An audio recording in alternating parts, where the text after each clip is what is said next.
right. Anyway, sorry about that. We're talking about the government's power to regulate interstate and foreign commerce, and Gibbons versus Ogden is a case about steamboats. And I know that this takes you back to early American history, but steamboat technology, Robert Fulton got the crazy idea to put an engine on a boat, right? And instead of like paddle wheels and rowing and things, he's like, hey, we could power them this way. And these steamboats, not trying to insult your intelligence, but what did we use steamboats for? To transport what? People, one, and what else? Goods, various goods across the country. And so people realize there's money to be made off this, and enter into the situation a guy named Thomas Gibbons. Okay? Thomas Gibbons was a businessman who got an exclusive license from the state of New York, okay, to run a ferrying service from New York to New Jersey, right? He got an exclusive license from the state of New York. They said, you're the only game in town. You're the only person authorized to run a ferrying service. You don't see ferries in this area much anymore because people obviously have automobiles and drive over bridges, but you still see them in big urban areas. Like if you go to New York City today, they still have ferry services operating, taking people back and forth. All right. So Gibbons gets permission to operate a ferrying service, and he's the only one there, which means what happens? Is there any competition for him? None at all, which is really great because that means he makes all the monies. All right. And Gibbons is a pretty happy guy. He's like, thanks, state of New York. Probably knew some people in the state government. Yeah, it's all about who you know. Okay. Now, his business rival at the time, and most people have rivals. I've got a rival or two. All right. His business rival, a gentleman by the name of Aaron Ogden. His business rival opens up a competing ferrying service.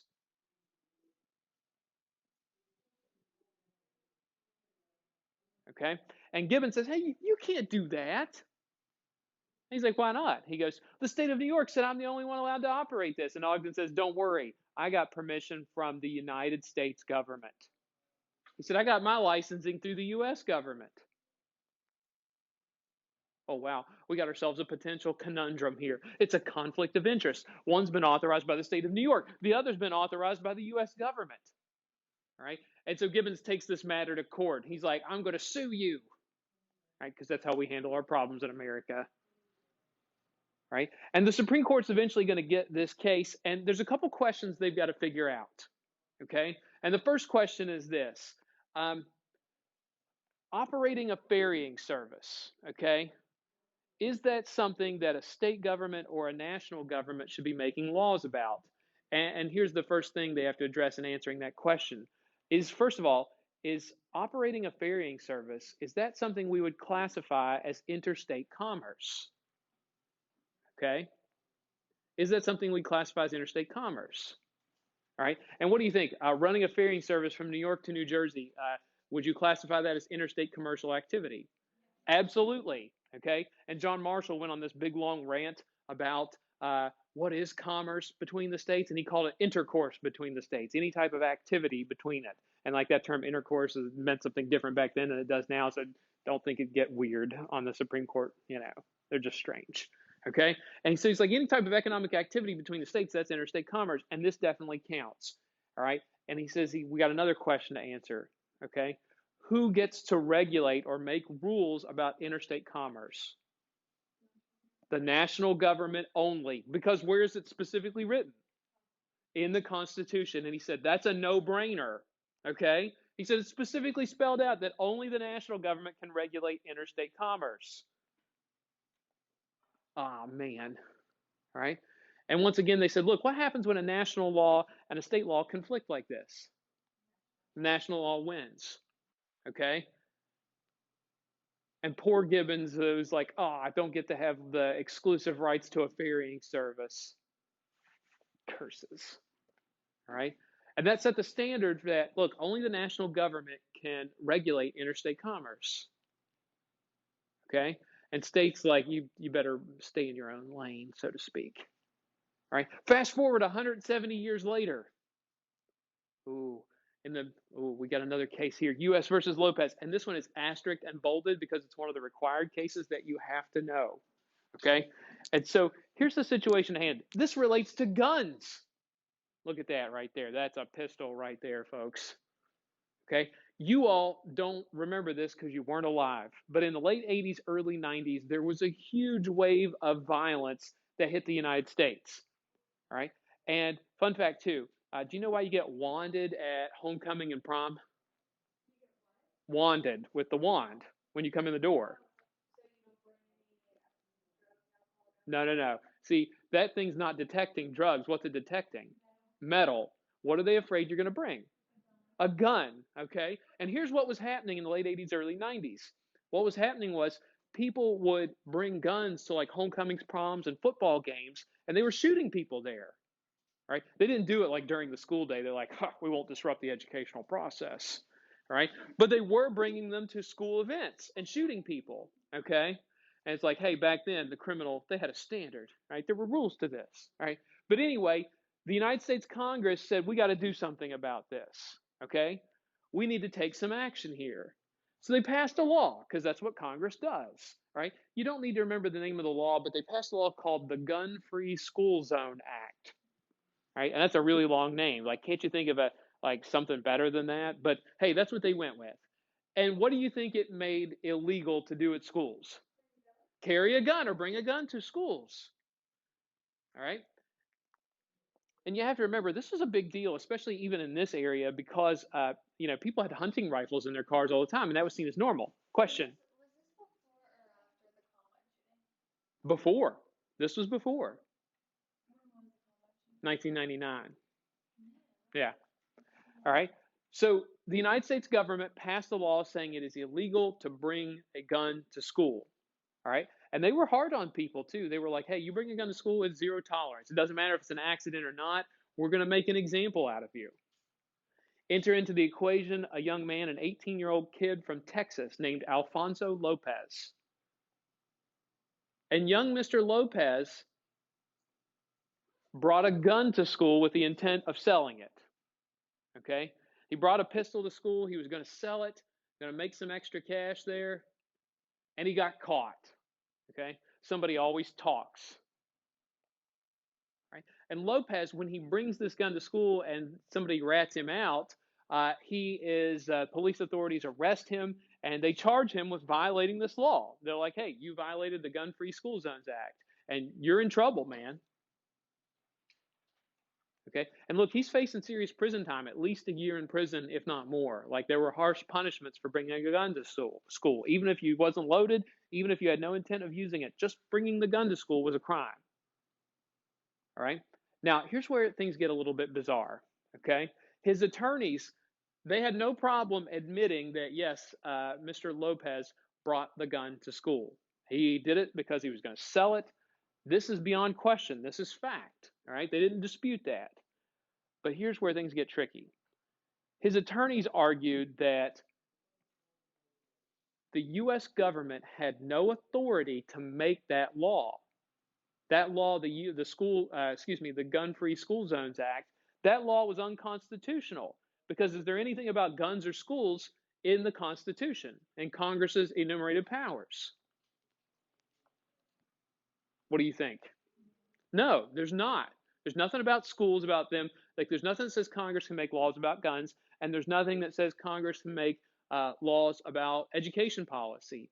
And so they said, look, we're not saying that guns in schools are a good thing. We're just saying that the U.S. national government has no authority to make that law.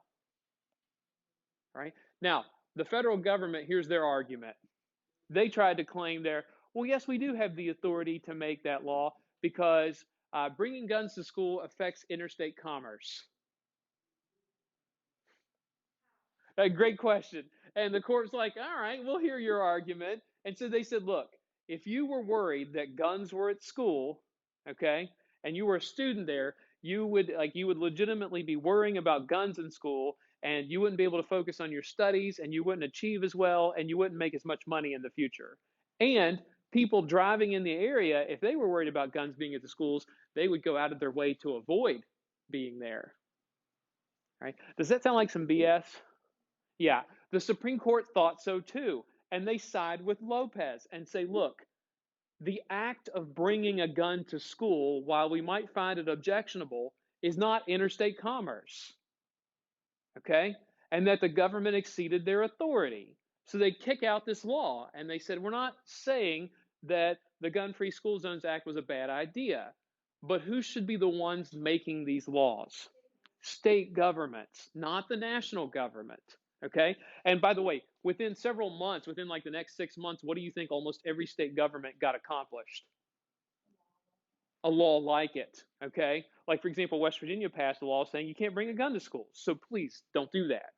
Okay? That'll get you in big trouble. All right? They just said, look, the federal government can't do it. Okay?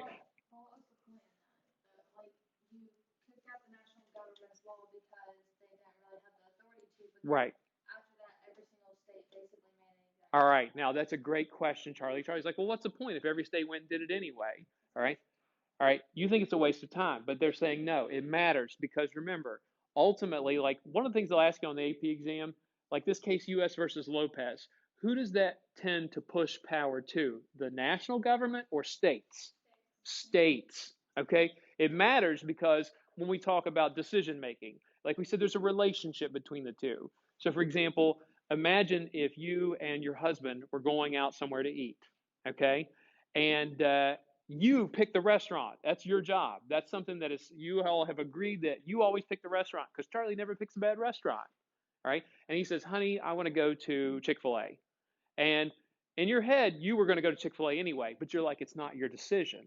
You don't get to make that decision because we agreed upon this. I make the decisions about that. Does that make sense? It is petty, perhaps, but also the national government should have never tried to make that law in the first place. And you're right, though. You're like, but they're saying, hey, but it also allows for differences because, like, for example, let's say West Virginia made its gun law, which it did, but what if we wanted to carve out exceptions? Like, for example, if somebody unknowingly brings a gun to school, or if they wanted to allow police officers to be an exception to that rule, because obviously a police officer needs to carry his weapon. So you can carve out rules based on your different region. Make sense? Okay. So U.S. versus Lopez, that actually kind of empowers the states. And one of the things they'll ask you on the AP exam, they'll ask you about a particular case. If it has to do with federalism and states versus national government, they're like, according to this court case, like who would be empowered by this, state governments or the federal government? Same question. Gibbons versus Ogden? Sure, go ahead.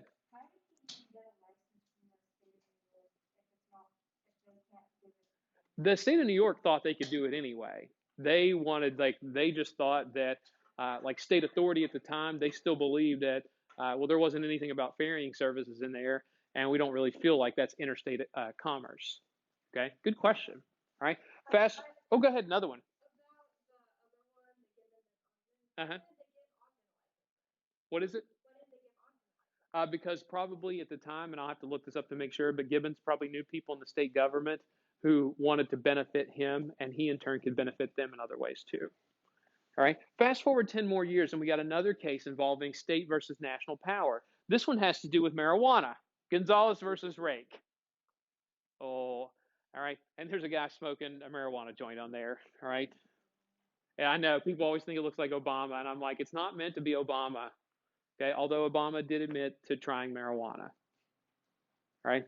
Now, here's the story at hand. 1996. It was a good year. Mr. Scalise was fall of 96, a senior in high school. Yeah, I know. I know. Back when I was your all's age, California went with a bold experiment. They passed a law allowing for medicinal marijuana, meaning if you had a doctor's prescription, you could use marijuana. And this was big because it was the first time any state had tried something like this. Right? By the way, does marijuana in some cases have medicinal value? Yes. It can relieve pressure behind the eyes from glaucoma. It can help cancer patients alleviate pain. And it can also cause people, apparently, they tell me that marijuana gives people the munchies. And so when you're getting chemotherapy, oftentimes you don't have an appetite, you lose weight. So marijuana can be beneficial according to some doctors. All right. So California said, let's try it. What could go wrong? And it's really neat. You could, even if you weren't comfortable going and buying marijuana, as long as you had your prescription, you could have like 6 plants in your house, so you could grow your own. Like, oh, California. All right. Now, enter into the situation a lady named Angel Rake. Okay. And Angel has a really sad story here. Angel has cancer. Aw. And look, that's not the only problem Angel has. She's got cancer, but her doctor would also later say that she was allergic to practically any other pain medication that he tried to prescribe to her. He literally said that the only thing I could know to prescribe to her that she wasn't allergic to that would help alleviate her pain was marijuana. Ooh, okay. And so here's what happens. Angel Rake, she's growing her own marijuana in her own house. Okay, and somebody learns of this that she's growing marijuana there, so they call up the California Highway Patrol, the local police, state authorities, and they're like, "This lady has marijuana plants in her house." And so the California police roll up to Angel Rake's house, and when they go to her house, um, she says, "Hey, yeah, I've got marijuana, but I have a prescription, and I'll let you come in the house. You can look at anything you want to look at." So the California police, the local authorities, they come in, they look around, they see she's complying with the law, she's got her prescription for marijuana, and they're like, "Sorry for bothering you. Have a nice day." Right? And so they leave, no problems. Okay. However, the Drug Enforcement Administration, the DEA, which is not a state of California thing, but who runs that? The national government. All right, the DEA, apparently they learned that Angel Rake has marijuana, and they go up to her house and they're like, "Man, we understand you have marijuana here." And they search the property, and she goes, "But it's okay. I have a prescription." And they look at her and say, "Look, the state of California says it's okay, but who still says marijuana is illegal for all other purposes?" The national government does, and we work for them. So they arrest Angel Rake. Aw, that just seems wrong, doesn't it, Billups? Nobody likes a snitch anyway. Yes, Kaiser.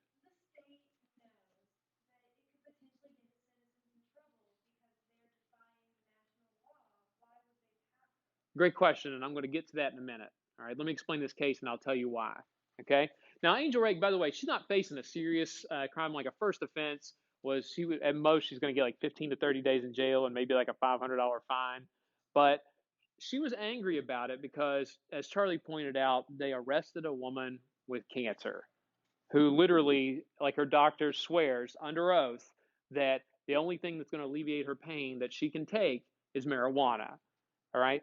And so, people are naturally going to be sympathetic with her anyway. But her attorneys, they sue the U.S. government, saying the U.S. government doesn't have the authority to make marijuana laws. Why not?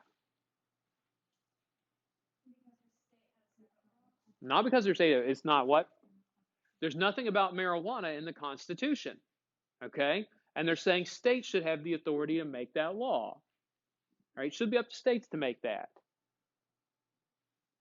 Oh, I love a good 10th Amendment case. Right? Now, things get tricky. Okay?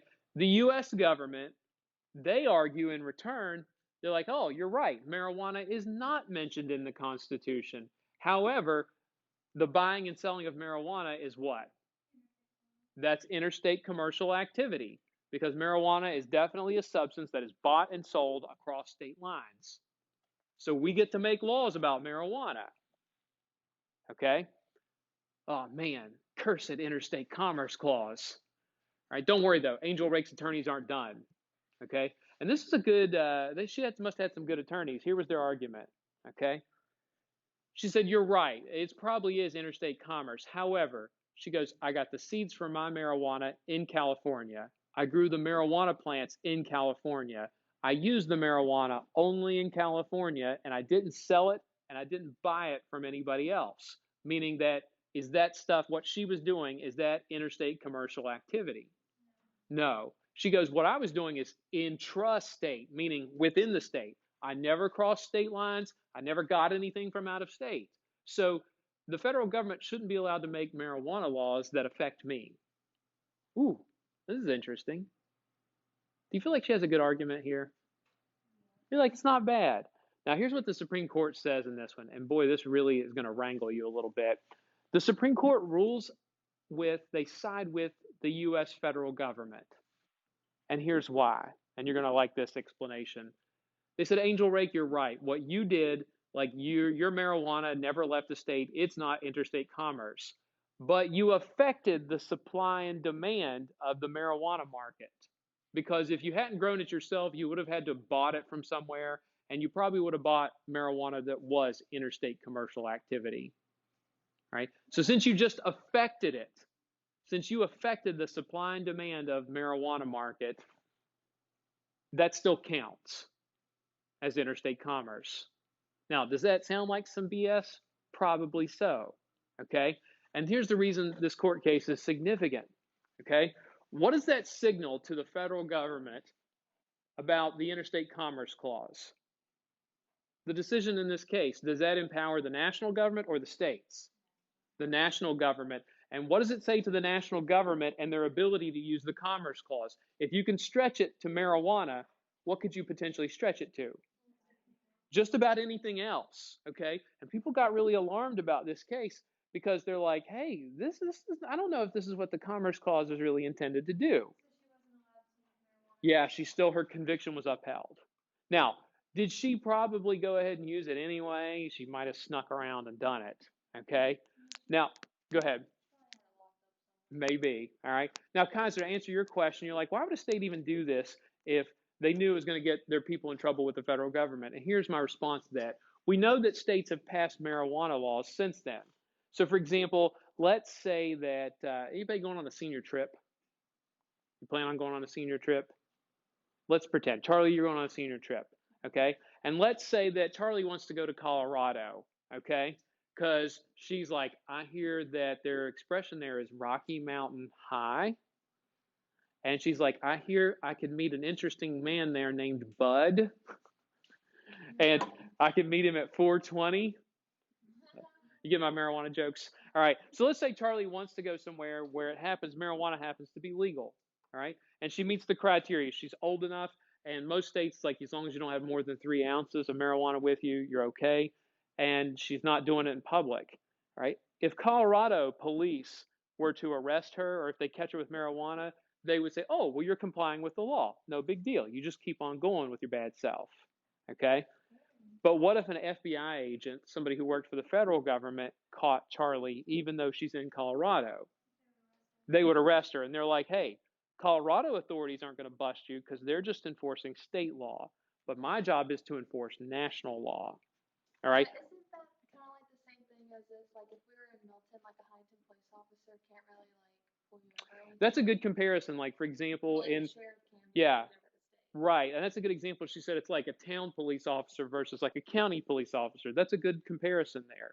It's like, they have jurisdiction over everywhere. Now, something else is relevant too to answer your question, Kaiser.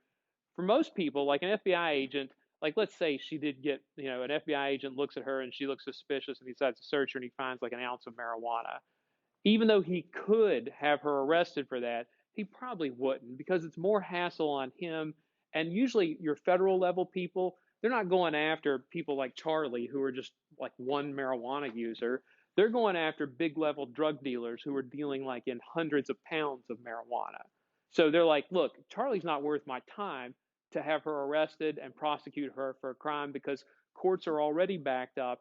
And, maybe I disagree in principle with Charlie using marijuana, but it's like I said, it's just a waste of my time. So it's almost like when you go fishing, catch and release, So we catch Charlie and you're like, we thought Charlie was like a big time drug lord, but it turns out she just has a couple ounces of weed on her. And it turns out it wasn't even marijuana, it was oregano because she doesn't know what it looks like. Yeah, whatever that means. Okay. So essentially, Charlie is not worth our time. And the federal government goes after the big fish. So and even here's another thing that you don't realize too. The FBI, like I have some friends that have had government jobs and one of them works for the FBI and he says, we don't have the manpower, the number of agents necessary to pursue all the drug users in the country. Okay. Because they wanted to make an example out of her. Rude, definitely. All right. But they wanted to make an example out of her. Okay. Now, that is where we're going to stop for the moment. We'll talk about the Affordable Care Act and one more Commerce Clause case mañana.